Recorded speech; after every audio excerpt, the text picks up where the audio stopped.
Halo teman-teman, assalamualaikum warahmatullahi wabarakatuh. Maaf nih, jeda beberapa hari belum lanjut lagi diskusi eh, renungan tipis-tipis kita tentang terjemahan dari surat Al-Baqarah ya. Nah, beberapa hari kemarin agak-agak flu, jadi ini masih ada sisa-sisa. Tapi kita lanjutin lah, Bismillah, moga-moga ada manfaatnya. Kemarin kita sudah sampai ayat 61 ya. Jadi tentang betapa tidak bersyukurnya ya Bani Israel ini meskipun sudah mendapatkan eh, keajaiban demi keajaiban ya di depan mata ya secara tangible, ternyata tidak mesti juga hal itu menumbuhkan iman gitu. Jadi ya eh, iman itu memang sesuatu yang melampaui apa yang tampak ya. Jadi kecerdasan yang lebih tinggi sebenarnya dibandingkan dengan apa yang empirik saja gitu. Oke, kita lanjutin di bahasan berikutnya video kali ini.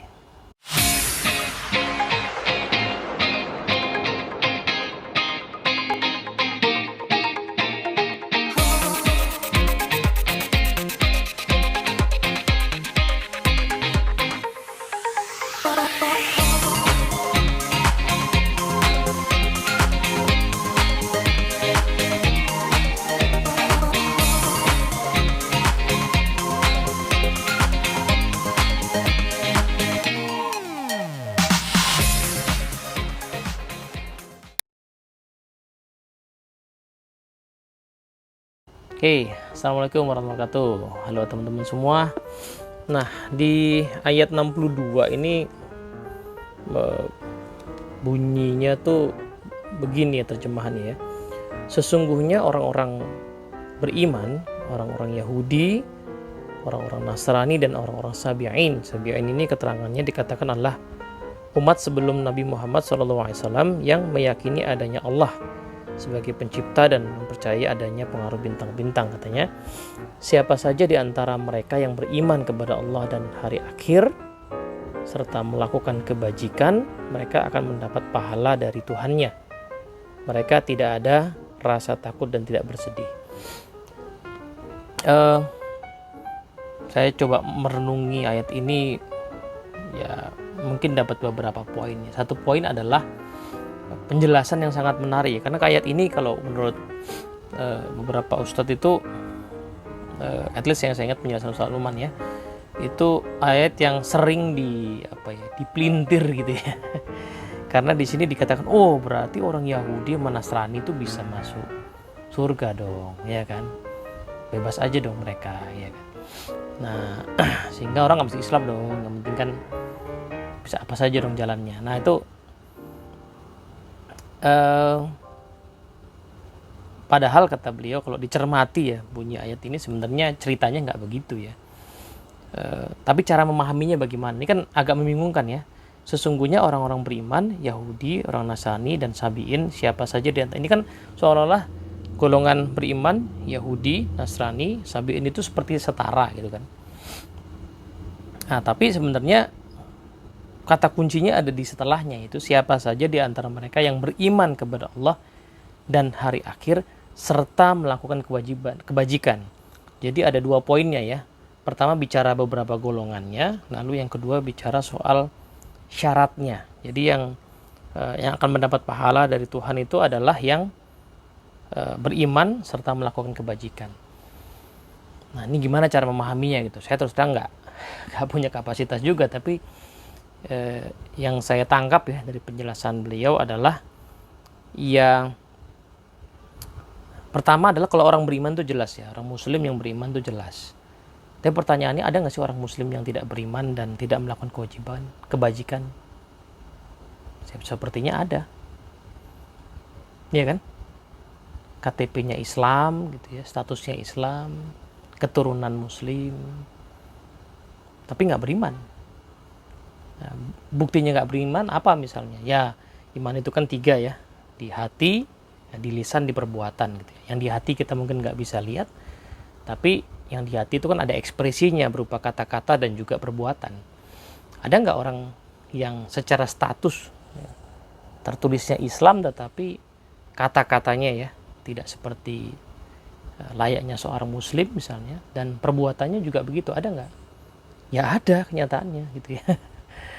Ya ada kenyataannya, baik yang adanya itu bentuknya ya masih bolak-balik gitu ya, orang muslim tetapi tidak mengerjakan ibadah-ibadah wajib misalnya, orang muslim tapi melakukan perbuatan-perbuatan yang buruk gitu ya, perbuatan jahat ya, perbuatan yang koruptif misalnya gitu ya.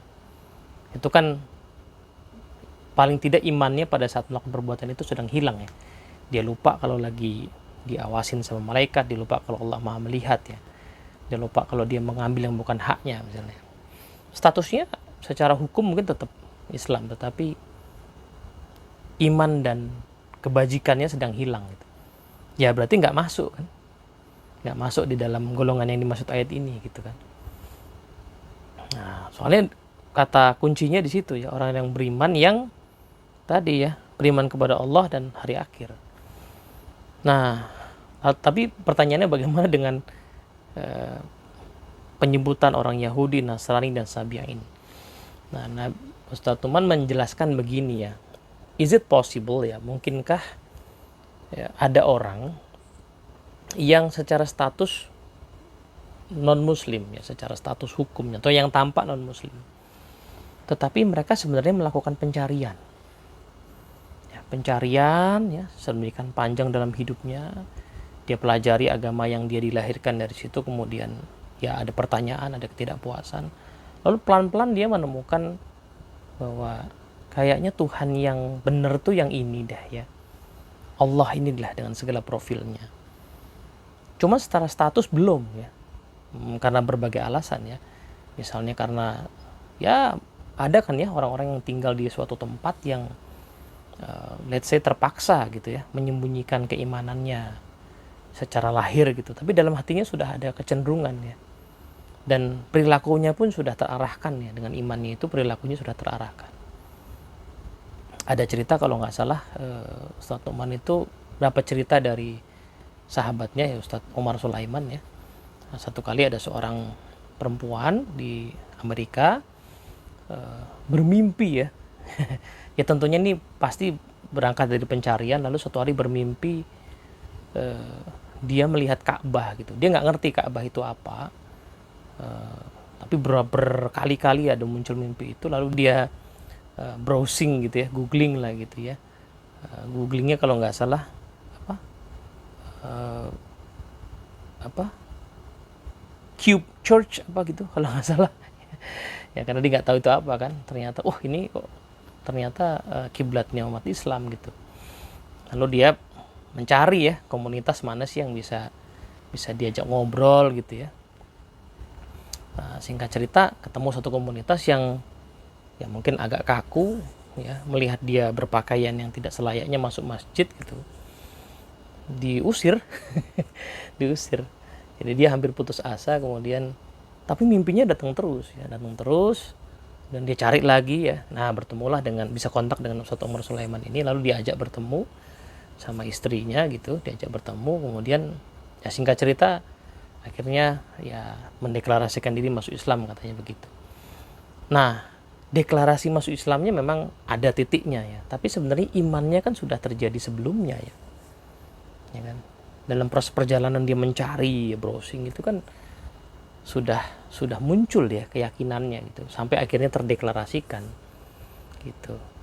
Nah itu misalnya ya, jadi kan bisa jadi ada orang yang kondisinya seperti itu ya, itu kebetulan ada akses ya langsung masuk Islam. Tapi bagaimana dengan orang yang memang tadi ya belum sempat ada akses itu ya, mungkin tanda kutip ya terperangkap di lingkungan yang nggak mudah bagi dia untuk mendeklarasikan, tapi dalam hatinya sudah ada keyakinan itu ya. Nah, begitu pula dengan orang-orang yang Nasrani gitu ya, dan orang-orang Sabi'in yang sebelum Nabi Muhammad ya, di Arab sebelum Nabi Muhammad nggak ketemu Nabi gitu, tetapi dalam hatinya ada ya. Nabi Muhammad sendiri kan kisahnya begitu ya, sebelum diangkat jadi Nabi beliau itu nggak pernah ngikutin tradisi masyarakatnya gitu, karena merasakan ini nggak tepat, nggak benar ya, sampai ujungnya beliau iktikaf di Gua Hiro itu kan karena kegelisahan ya spiritual yang luar biasa. Jadi merasa yang praktek spiritual yang ada itu rasa-rasanya nggak cocok ya gitu ya. Pokoknya ini nggak cocok aja lah gitu, saya mau nyari gitu ya. Nah, kan ada orang yang seperti itu. Jadi, apalagi masa sebelum Nabi Muhammad ya. Dan di Jazirah Arab itu nggak ada nabi ya. Dan belum ada internet untuk googling juga gitu ya. Misalnya pengen tahu nabi yang di daerah lain misalnya kan nggak ada juga.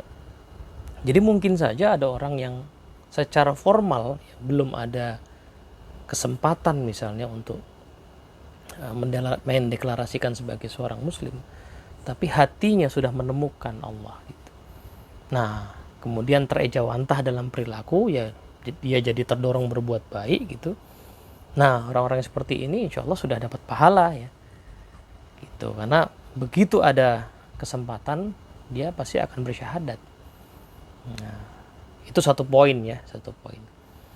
Nah, di sisi lain ya bisa jadi ada orang muslim dari lahir ya, cuman iman itu belum ada atau belum kokoh dalam hati ya.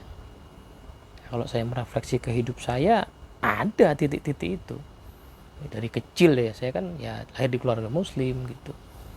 Ada titik-titik di mana iman itu belum menetap di dalam hati saya gitu.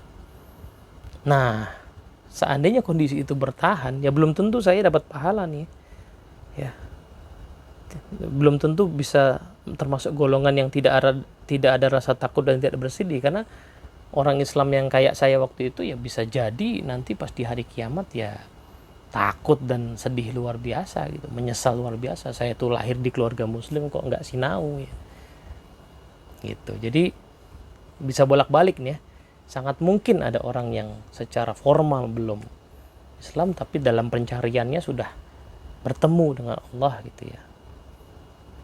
Nah, sebaliknya sangat mungkin ada orang yang secara formal muslim tetapi kalau tidak melakukan pencarian, tidak mendekat pada Allah dan tidak melakukan perbuatan kebajikan, ya berarti nggak masuk golongan ini gitu. Nah, pertanyaannya kenapa ada ayat 62 ini ya di antara bahasan sebelumnya. Nah, bahasan sebelumnya ini kan dan mungkin bahasan setelahnya ya, ini kan bicara soal Bani Israel yang melihat banyak keajaiban. Seharusnya tidak ada alasan bagi mereka untuk tidak beriman gitu.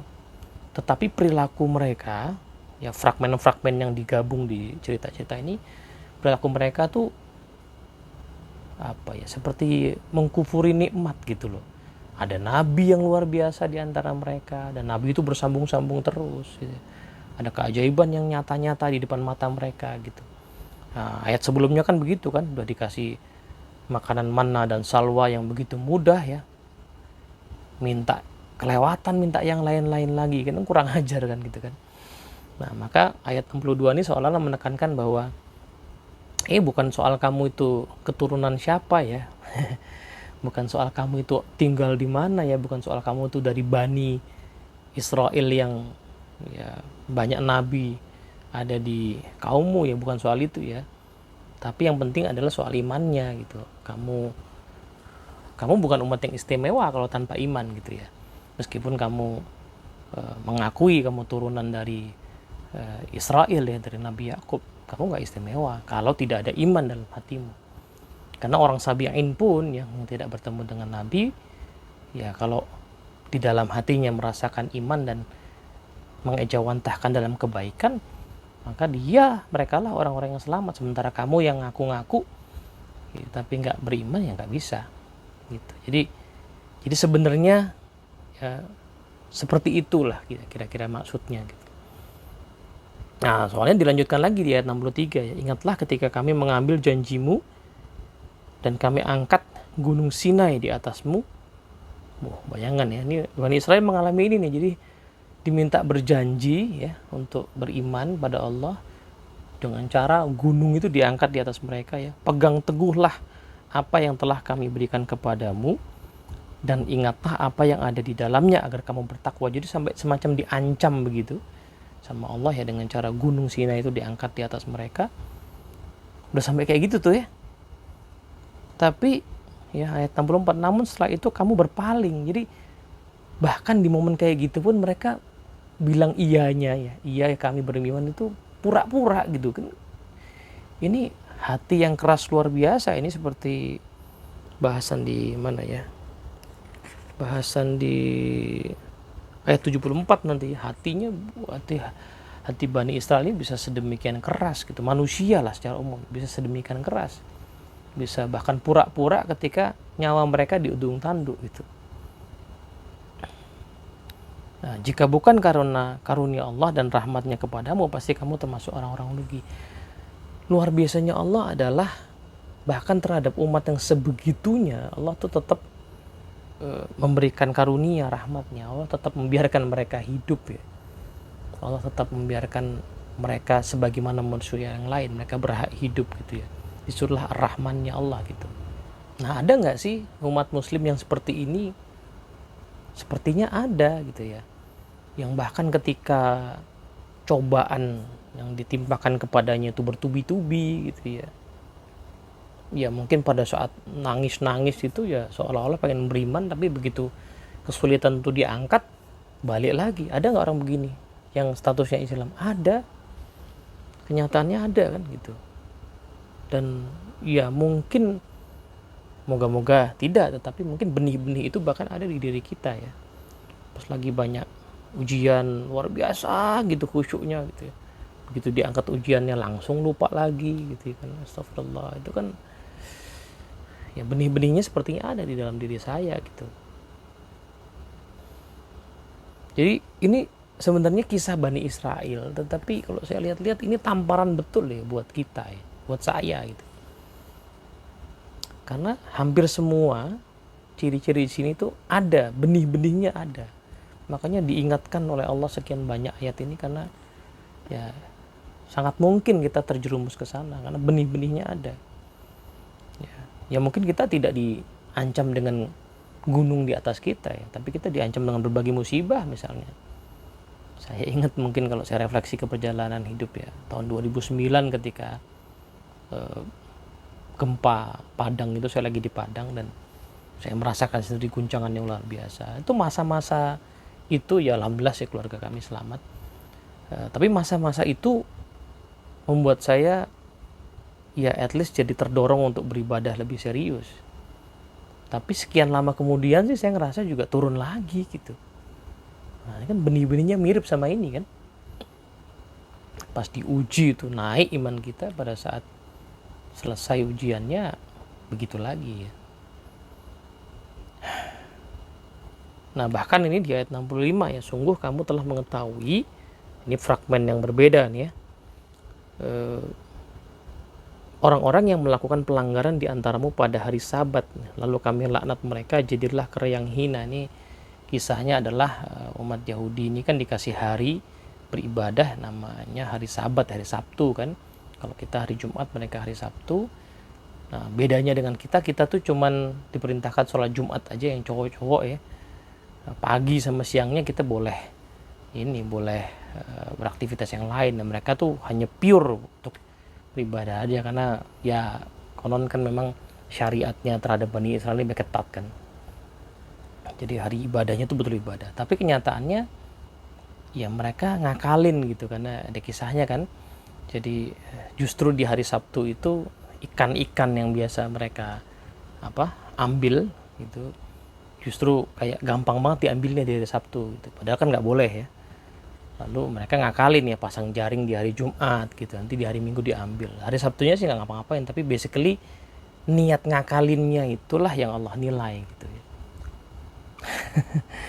Makanya kemudian dilaknat, jadilah kera yang hina. Ini penjelasannya ada dua macam. Ada yang mengatakan bahwa betul-betul mereka orang-orang yang melakukan itu ya, mungkin tidak semua orang sih ya, orang-orang yang melakukan itu adalah orang-orang yang betul-betul jadi kera, atau perilakunya ya betulan dijebloskan seperti kera itu ya kan.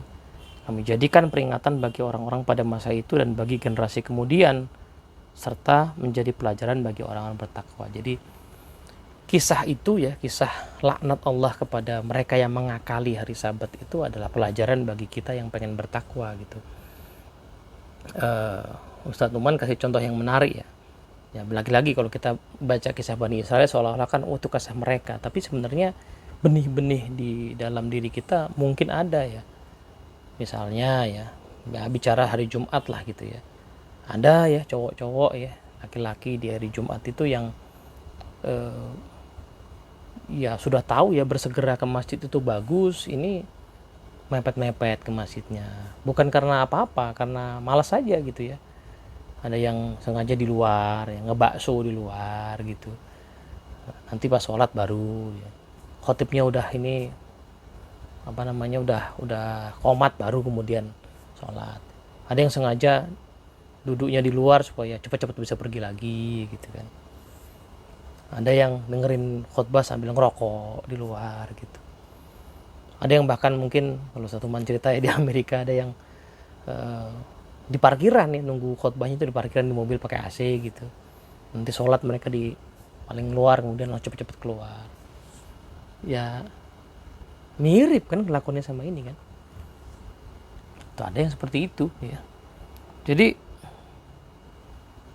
kalaupun ya tidak dijadikan kera betulan, tapi ya perilakunya seperti kera gitu ya, tabiatnya seperti kera ya. Kera itu kan apa ya, ya kalau kita mungkin pernah lihat ya di dekat-dekat hutan yang ada keranya gitu, semudah itu ngambil makanan orang ya kan. Ya begitulah ya manusia yang seperti itu, yang tidak peduli sama, seperti tidak punya etika, seperti tidak punya apa ya prioritas lain selain materi gitu, selain untuk hidupnya, selain untuk nafsunya. Nah tapi bagi orang yang bertakwa melihat perilaku seperti itu sebenarnya bukan juga pengen mencemooh ya, tetapi orang yang pengen bertakwa itu kemudian berkaca gitu, jangan-jangan saya juga ada indikasi ke sana gitu, berarti saya harus perbaiki diri saya gitu. Nah dari sini nanti kita akan ada kisah yang menjadi judul dari apa namanya surat ini ya, kisah tentang sapi betina. Jadi kita tutup dulu lah di ayat 66. Poinnya adalah kalau saya mencoba berefleksi ya, ayat 62 sampai 65 ini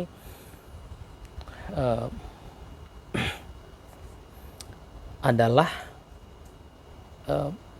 semacam pengingat ya bagi kita bahwa di momen ketika Islam itu sudah establish ya sebagai sebuah agama, bahkan ketika kita tinggal di negara atau wilayah yang mayoritas muslim, itu ada jebakan bahwa agama itu menjadi sesuatu yang sifatnya hanya cangkang aja, hanya penutup ya, lalu isinya hilang gitu. Nah, ayat 62 itu menurut saya senternya itu, bahwa bukan soal status luarnya ya, tetapi yang paling penting adalah imannya dan kebajikannya, itu yang paling penting gitu ya. Bukan berarti terus kita tidak mementingkan status ya, bukan berarti itu juga ya. Tapi kalau kita berbangga dengan status kita sebagai muslim, maka kita harus masuk ke dalam ya, apakah iman itu ada dalam diri kita ya, beriman kepada yang gaib kemudian menjalankan kebajikan gitu. Nah, itu yang kemudian perlu menjadi renungan terus menerus, karena seluruh ya kisah Bani Israel yang akhirnya dicabut ya keistimewaan sebagai sebuah bangsa yang istimewa gitu ya, karena itu ya, karena kehilangan ruh gitu, dan hanya peduli kepada cangkang, kepada status, kepada ras bahkan gitu. Nah, Islam yang rahmatan lil alamin adalah Islam yang sangat concern pada inti ya, inti dari keislaman, yaitu iman yang terwujud dalam amal soleh. Itu yang perlu dijaga gitu, bukan status ya, bukan tampilan luarnya dan lain sebagainya. Moga-moga manfaat. Assalamualaikum warahmatullahi wabarakatuh.